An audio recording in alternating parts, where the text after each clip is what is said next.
Ay, coño, me da orgullo la suegra. Por supuesto, yo soy súper simpática.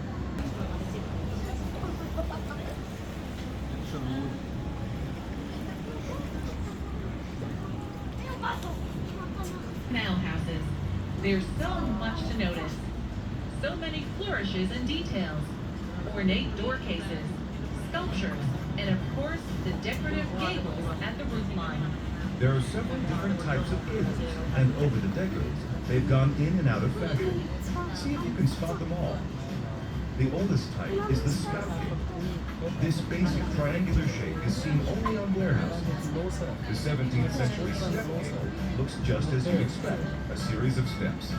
The neck gable, with its straight up and down sides and scrollwork decorations, came a bit later, followed by the bell gable, which has a more rounded, bell-like shape. By the 18th century, the cornice, a flat-top gable, was most popular. There's one thing that all gables have in common: the hoisting beam. Staircases were so narrow and steep that furniture and goods were lifted to the upper floors via the hoisting beam, along with a good strong rope, a hook, and a pulley. Goods were generally stored up high to keep them dry during the city's frequent floods. There's a strong tradition of moving things this way, as even newly constructed houses have narrow stairways and are still equipped with hoisting beams. Until the 18th century, house numbers didn't exist in Amsterdam. Instead, people relied on gable stones. These carved and sometimes colorfully painted stones were set into a house's facade, often above the door. Pictures made reference to the occupant's religion, profession, or their family crest. For example, a butcher might have a picture of a lamb, a dentist might have a tooth, a miller, a windmill. Illiteracy was high, but such symbols were easy to understand. As we ride along the canals, keep an eye out for gable stones. There are more than 650 throughout the city. As you find them, you can challenge yourself by guessing what they might mean. You may have noticed that most of the city's houses are made of brick. That's because bricks could be made locally. They were very porous compared to bricks of today, and had to be oiled, tarred, or painted to protect them against the weather. You'll only see stone on the facades of the wealthiest homes, because it had to be imported, costing much more than brick. For the shoppers among us, to the west or left of here is a unique shopping district called Negen, or 9 Little Streets. Each street is a block long and full of quirky boutiques and specialty shops. It's a relaxing and fun place to explore.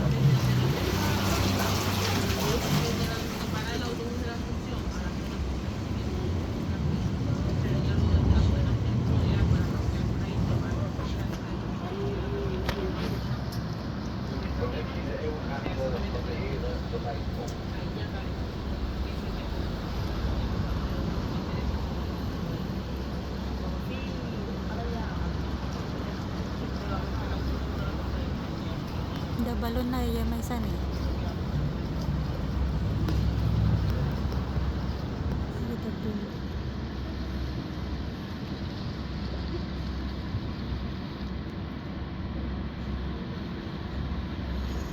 70 and 172 is a beautiful 17th century red brick mansion with white sandstone accents.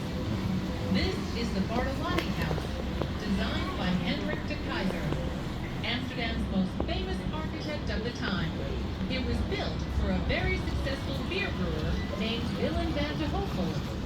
He changed his name to Bartolotti to honor an Italian relative who had left him a sizable inheritance. The facade has 2 inscribed panels that reflect Bartolotti's and many other 17th century businessmen's values.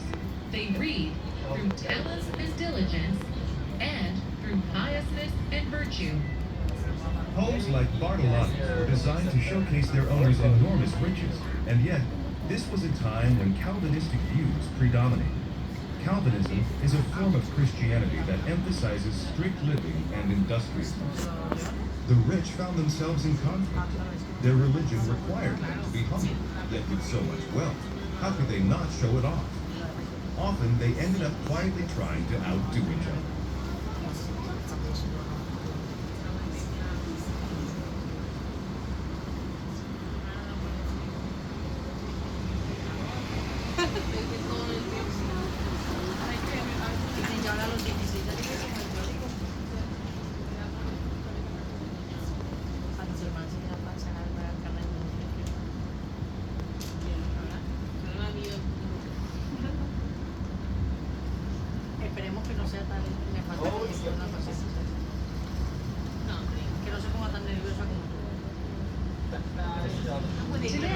The city's many canals are still used for transportation and for managing water levels.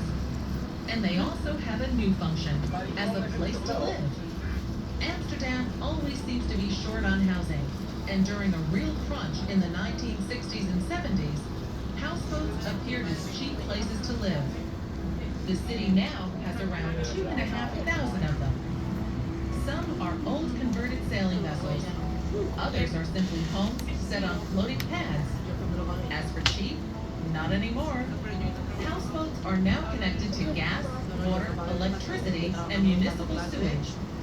And owners have to pay taxes just like anyone else.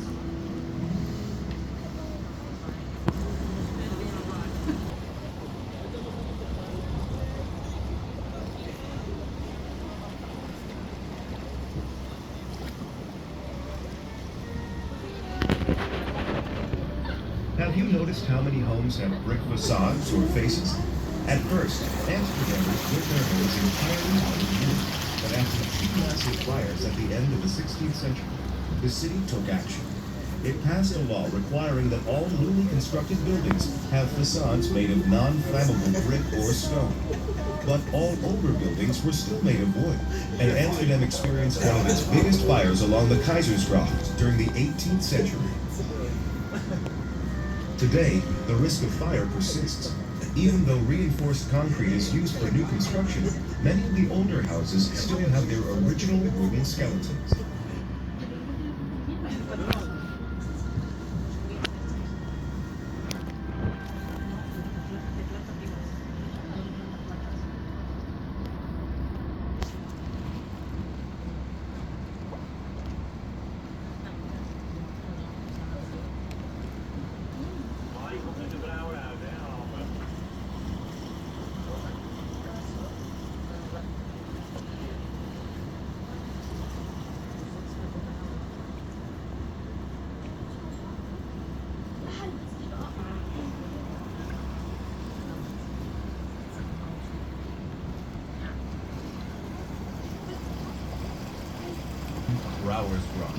Or the Brewers Canal. This canal was part of the city's 17th century expansion. It connects the three main canals, the Herengracht, the Keizersgracht, and the Prinsengracht, and used to form the northwest border of the city. With its arched bridges, many houseboats, and beautiful architecture, it's now one of the most picturesque waterways in the city. But that wasn't always the case. Many of the industries banned from residential areas ended up here. That included the smelly ones, like leather and whale oil processing. And of course, beer brewing, which gave the Brewers Canal its name. Because water quality was so poor, people turned to beer as a safer, healthier drink. Only the rich could afford wine, which was imported, but everyone drank beer. Many of the buildings you see are old workshops and factories, or warehouses. Merchants originally stored goods in their houses, but as trade increased, more and more warehouses were built. See if you can spot some. Look for triangular spout gables and windows with wooden shutters. The shutters help keep goods dry and dark.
Hindi, mini. Sì, scure.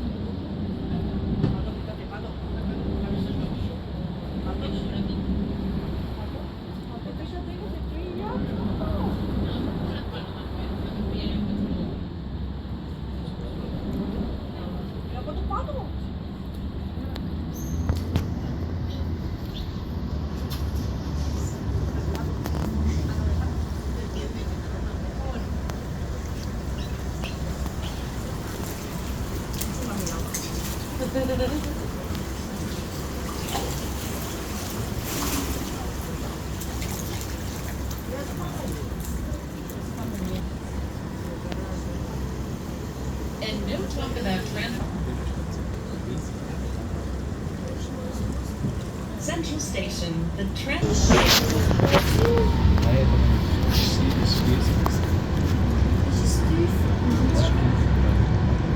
Like a spot.